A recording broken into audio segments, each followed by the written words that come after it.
I've been able to scrape something together for the last chapter. It still needs a few edits, but it's going okay. Today's Nora's first day at daycare. I hope she'll be okay. The people there seem very kind, and she'll be surrounded with other kids her age. It's only a 5-minute walk away from the house. When she's there, I'll either work on writing something for the next chapter, or I'll go back to editing the last one. When she's back, we'll bring her home for her nap, and then I'll go down to the condo at 1 o'clock to meet Kyle. I haven't seen him in many years. I have to clean the place up a bit, and then we'll go for lunch or something like that. I'll have to ask him what kind of thing he feels like eating. I don't even know what place we should go to. We dropped Nora off at daycare. I hope that she's okay.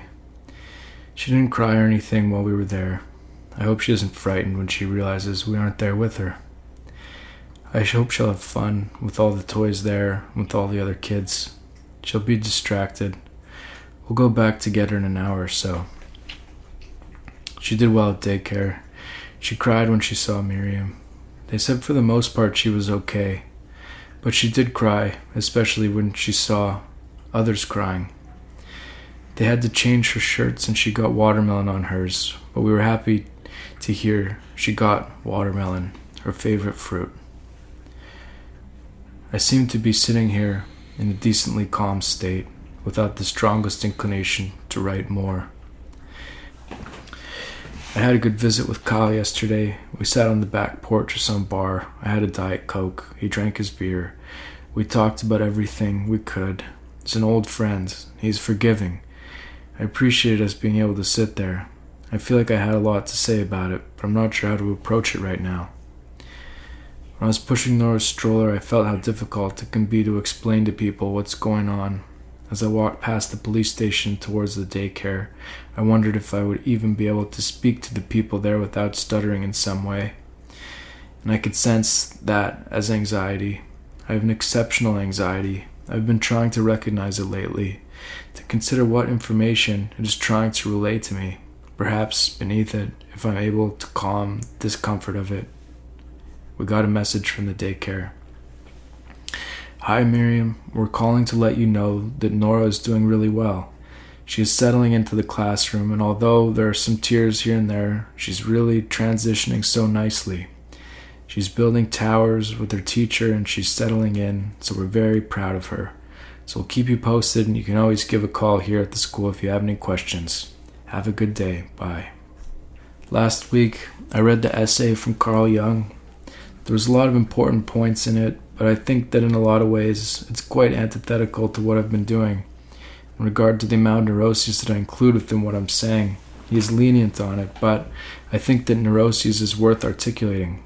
Perhaps it has become necessary due to the technological advances that this kind of pristine portrait of life, that this has created room for these neuroses as they read to us more as the mark of what it means to be human. And by that, I'm not sure what I mean entirely. It's almost like that marking, the mistake, is a reminder of the human touch rather than the digitized one, which essentially is still a human touch, but there's a point of removal. I don't know. I don't think it's really very important to articulate. Instead, I want to return back to the neuroses. I suppose with my therapist gone, I wonder where to harness that energy. Like if I had therapy this week, what would I want to talk about? What would I want to work on, to communicate? My hope was that those things would get routed into this process. How to rely on this writing as a mentor. I feel quite calm now, more so than I did this morning. I suppose just the ability to sit here and just decompress. To overcome the pain of creative rejection, what validation would be required, or what rewiring on my behalf would be required, to gain a stronger form of confidence, to continue to keep pushing forwards until it does not hurt anymore. I have been looking at this from the angle of how to develop the most thick skin possible, but in effect maybe that isn't the best angle. Instead, to be so vulnerable, to expose the fear and the shame and the worry so openly that they can go ahead and live their lives. It's the hiding of it, the fear that perpetuates the fear. Once it's been exposed to its core, it seems that it has a way of losing its power. If only it were so simple. But there seems to be something that needs to happen between people, and sharing the information among one another that acts as a profound way of healing. And that reminds me of the final step in the 12-step program. Having had a spiritual awakening as a result of these steps, we tried to carry this message to others and practice these principles in all our affairs. This brief notion of sharing with others, it's important, and I suppose there are certain people that are open to hearing things, but many who aren't. To make a spiritual commitment to the writing, that I'll be honest to it, that I will in fact rely on it and see it as a sacred act, because I believe that it is a sacred act to be grateful for the time that I've been able to spend writing. I don't think I will ever let go of the desire to be a successful writer, to have my book published and to have it sell many copies and to be meaningful to people. There's something innate in us that just seems to want that, but at the same time, the fate of it seems so out of my control. I did pretty good yesterday, wrote a decent amount. Nora did very well at daycare. In the afternoon, we went to the park. We ran around, playing with everything there. She wanted to go up to the top of the big slide, but I took her down. It's too high up for now. We went on the spider web in the sandbox. I think that finding a way to share the truth of ourselves is incredibly important. It is difficult and that it takes focus and courage, because there's a lot of shame kicking around. Writing about the parts of myself that I don't feel great about. When I write something and know that people will hear it, I can become worried about what people think. I can have the impression that they will think that what I'm writing will make me seem weak and spoiled and dumb, but to do it anyways. In the most clear terms, I'm ashamed, sad, angry, disappointed, and feel sorry for myself that my work is not more popular than it is. I don't know what to do about it and to continue onwards. I heard a quote in a trailer for the show Chef's Table. Less and less people are willing to pay the time cost associated with real mastery. I've always loved that show, and it seems to really be about workaholism and how people sacrifice so much in order to do the thing they had to do. And it always fucked them up, but they reached some kind of pinnacle of success, and I feel very inspired by their stories, and it validates the struggle that I feel doing what I'm doing, knowing that I'm working as hard as I can and innately needing some kind of validation and working desperately for it. I feel understood by those people, and one day I hope to find some version of success. I don't want to sugarcoat it and say that it's worth it if it makes a difference for one person, or that it was all about the love of doing it. Both of those things are true, but they're not enough. For some reason that I don't understand, there's just something in me that yearns for a bigger audience and impact than that, to really be integrated out into the world in some proportionally meaningful way. I suppose the best thing I can do is admit that is my goal, to be clear that that is important to me, that I've tried to overcome it, to ignore it, to outsmart it, but it just remains at the pit of my gut. To connect authentically with people that are out there, who's wired into 12-step is the final thing. That tells me that it does not come cheap. It's the final step for a reason, and it brings me back to where this project started, of the advice my dad gave me all those years ago, to have patience and be persistent. Working towards that discipline is very meaningful to me. I'll go downstairs and take a break to eat lunch now. To fully be transparent about my goals and how I feel about my success, to say that I want my book to be published by a major company, and to sell many copies, and to mean something to people. That is what I'm doing, writing a book that I want to be published and sold, and then to write another book after that, and another book after that. To live in the reality that that is what I'm doing. What doubt do I have that that isn't what will happen? What do I think that is so far-fetched, that is so difficult to sort out, that it is such a matter of luck and gambling? It shouldn't be. If I've put the time in to master what I'm doing, to be attuned to my writing in such a way that it has an undeniable value to it, to have outdone what I've done in the past time and time again, that is worth something, that is not hopeless. What is it that doesn't believe in myself, and that I have what it takes to be as successful as I'm picturing myself to be? Woken up by the alarm on the fridge, 12:30, can't seem to get back to sleep, 1:30. I decide I'll write a bit to try and calm down some. I want to start eating a bit better. Maybe too much shit lately. My old therapist got in touch with me, one who I had years ago when I first got sober. He retired probably in 2015 or 2016. We hadn't been in touch since then. The timing is really something synchronistic, in that the week after my recent therapist quit, he came back out of the woodwork after all these years to ask about writing a screenplay. I was amazed to hear from him and can't quite shake the coincidence of it, the synchronicity of it, the cosmic timing of it. And what to do with something like that, to follow it. Maybe I drank too much Diet Coke at dinner. I should stop drinking Diet Coke on Fridays. Maybe that's why I'm up. Or maybe the alarm on the fridge woke me up for a reason, to come and write and to articulate what I am now, to believe in God, to put on the perspective of believing in God, that being woken up by this fridge alarm and having my old therapist getting back in touch, to pray to that God, to my God, for the health of my family and for a bit of success professionally, that I can connect with some people who will find some meaning, some solace, some help in what I'm saying and what I'm doing. I want to be able to connect with those people, to be of service to them, to help them in some way, but somehow I can't seem to figure it out. It's raining outside. I'm sitting in my chair. When I was in bed, I was thinking about God and life and death, and I thought about what it would be like to be sick, to not be able to be with Nora, and it seems that has become the most heartbreaking fear that I can imagine. With each day as she grows, this dawns on me more and more how precious our time together is, and to be there for her, to focus on that, and to focus on writing as I have been. Thinking of God, all I've been giving, the complexity. An earwig ran across the floor. I stomped it out with my slipper and killed it, its legs twitching along. Perhaps I should have let it live, but that is how fast life can end. I'm sitting in my chair thinking of my daughter. I can hear her moving in her crib. I hope I did not wake her, stomping out that bug. God, you have given me so much. I'm thankful. I'm thinking of how much amazing life you have given me, the capacity and the depth that I've been able to know. I wonder what it is exactly that you would want me to do, to take care of Nora, to become a great writer, for my ego to find its way to settle, to move towards a path that I'm meant to. Miriam came and got me and brought me back to bed. I fell asleep. When I woke up, there was a Mr. Potato Head arm on my pillow. I heard Miriam and Nora downstairs. I know I had all kinds of dreams, but I can't remember any of them now. I went downstairs. Miriam was making Nora eggs. I sat at the table and drank some coffee.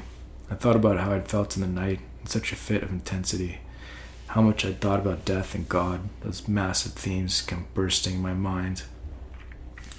It seemed like I believed in God through the night, that I was praying in a way for things to be okay, for Nora, and to ask for some success professionally. Just a sign that I'm on the right track. But it seems like that is so often the work. It's focusing on leveling down to that frequency, that I'm working off the oil from the pilot light. And now I suppose I don't feel much like writing. Instead, I probably would want to sleep again if I could, but I know I wouldn't be able to. We went to the park for a bit after breakfast. The playground was a bit wet from the rain last night, but Nora still enjoyed her time. After a bit, Miriam told me to go home and get some writing done. I came up with a bit, I suppose. I was texting with Cynthia. She wrote, "We're experiencing certain emotions. Sometimes they show up in the body in certain ways, and our body can react in ways we are not aware of, like biting, picking, tummy aches, neck pain.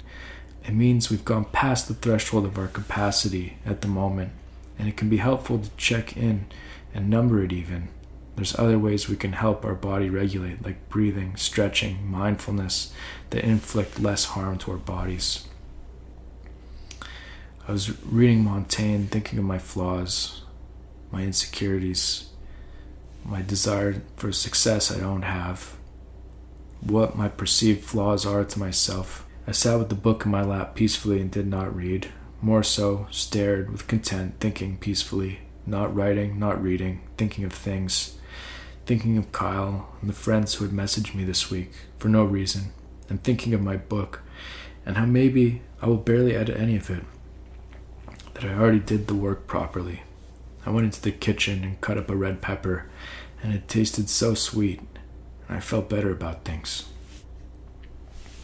I read over everything I wrote, and then went and sat on the edge of the bed and flossed my teeth. I came and sat down at my desk again and tried to edit, but I felt like I wasn't able to do it.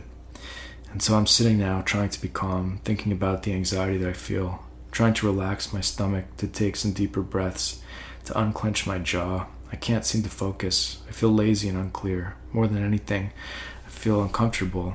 I want to take cold medication and go to bed, to be lost in a dream somewhere. The kind of dream that cannot be remembered, but that you remember that you had a dream, but you cannot remember for the life of you what it was. It seems like editing this time around is difficult, that maybe the thing to do is to keep writing. I wanted to read that Montaigne intro again.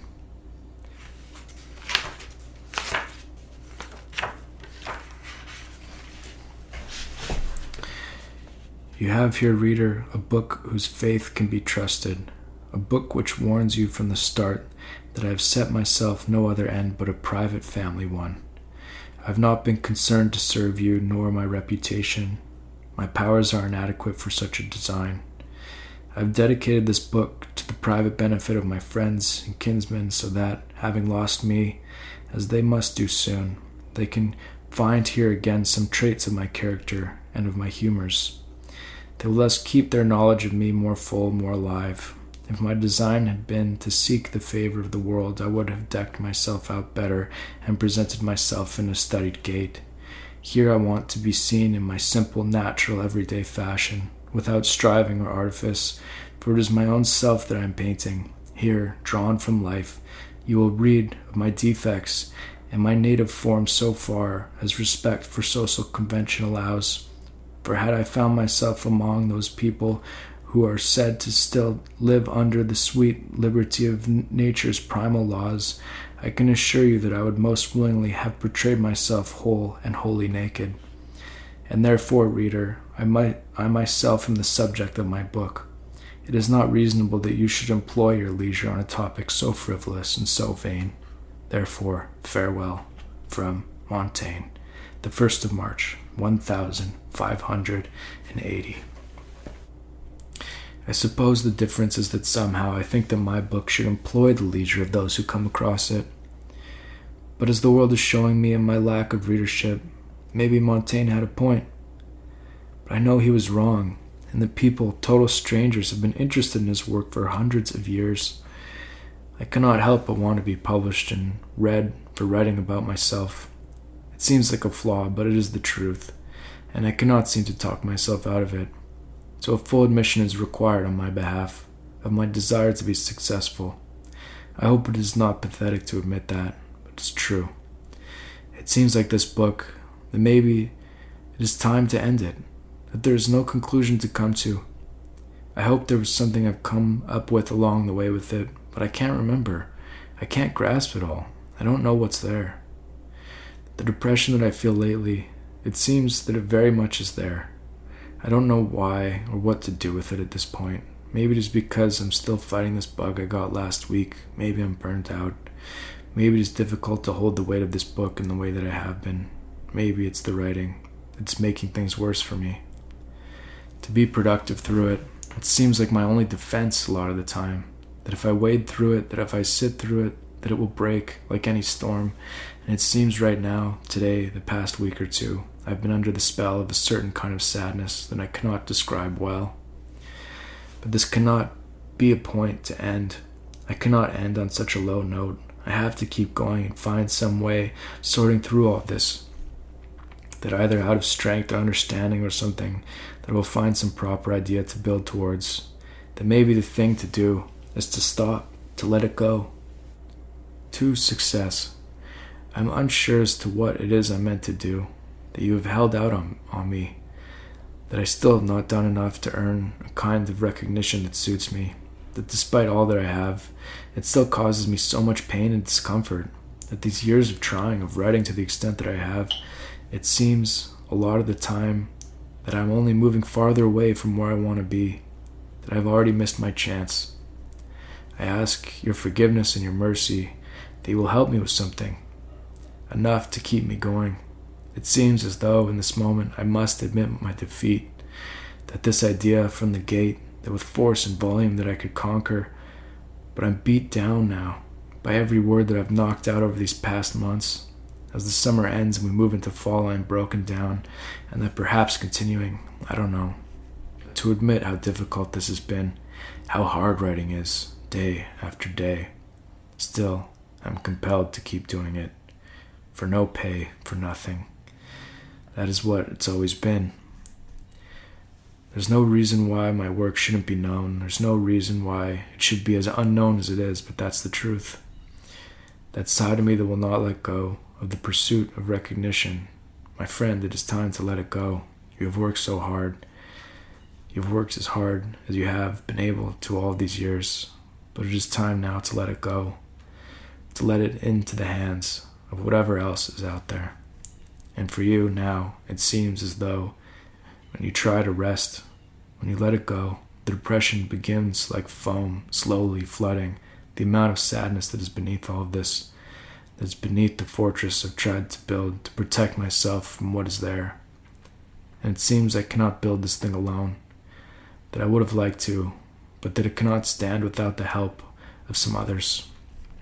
That I must ask forgiveness to so many in order to find some kind of redemption, in order to have any real strength. I have to admit how little hope I have for this, for my career and for this book.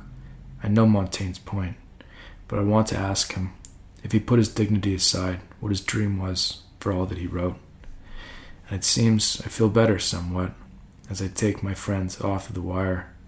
He's been holding each ends of this broken live wire that has been electrocuted him, and he holds on with all that he has. I have to thank you, my friend, for your strength, but it's time to let it go. We will get you taken care of now, my friend, to have a sandwich and a bowl of soup, a shower and a haircut, and some time to rest. I went into the shower and I continued to think about that side of myself, that maudlin boy holding on with all his might to each end of the severed power line, and I listened to his scream over and over again, and I did not look away, and I saw his capacity, and that poor boy is only 50 or 60 pounds, taking on a force, an electrical current that should have killed him 1,000,000 times over, but still he held on, screaming with all his might, and I heard beneath the scream his ultimate cry for help, and I rushed to him, and I took him and carried him away, like the way I had learned to carry my own baby daughter when she had fallen and when she was frightened. And I wept, and I thought of the current that ran through his body, and how he could not ask for help. All he could do was scream, and use all his might to hold the line. He would never have let go if I had not come down here to find him, that poor maudlin boy. We will let it go now. I will give you all of my mercy and the strength of your surrender. After my shower, I trimmed my beard.